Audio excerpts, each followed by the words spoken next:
WordPress is an open source programming platform for web developers. WordPress can be used to design many different web pages, but basically it was firstly designed to enable easy blogging web creation by thousands of volunteers, and therefore it's free to use. Having said that, WordPress is also very priceless.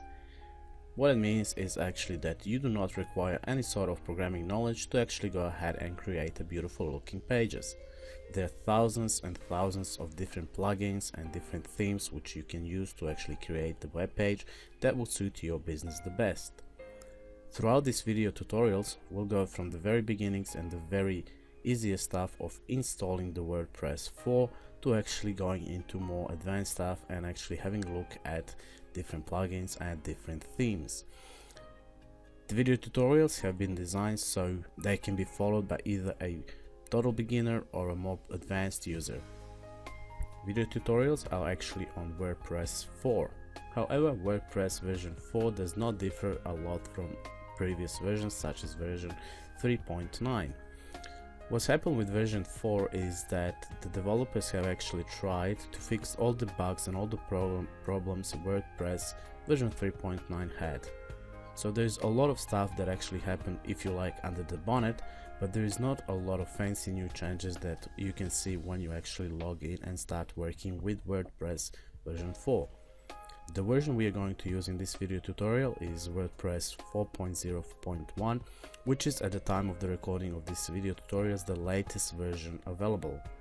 We will see how to actually go about installation of WordPress 4, which actually differs from previous versions such as version 3.9, and we will see some of the changes that are actually in this particular version. Like I've said, there is the difference when it comes to installation, as there is different languages you can choose to have your backend and your front end as well. Throughout the video tutorials, I will actually highlight the differences and the changes between WordPress 3.9 and WordPress 4. So if you are new to WordPress, this will be a good comprehensive introduction into this particular software, and you will see how actually to go about creating your web pages. It will take you from the very beginnings of actually downloading and installing WordPress onto your server, then creating some of the databases and linking it with your online page. If you're more advanced and you have worked with WordPress before, this might come as a refresher to some of the stuff that you already know. However, as I have mentioned before, throughout this series of video tutorials, I will highlight all the changes and all the differences available within WordPress 4.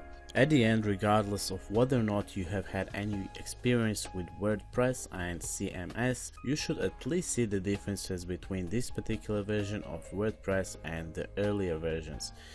Once again, if you have never worked with WordPress before, these video tutorials will take you through all the processes and actually show you how to go about creating your online web page.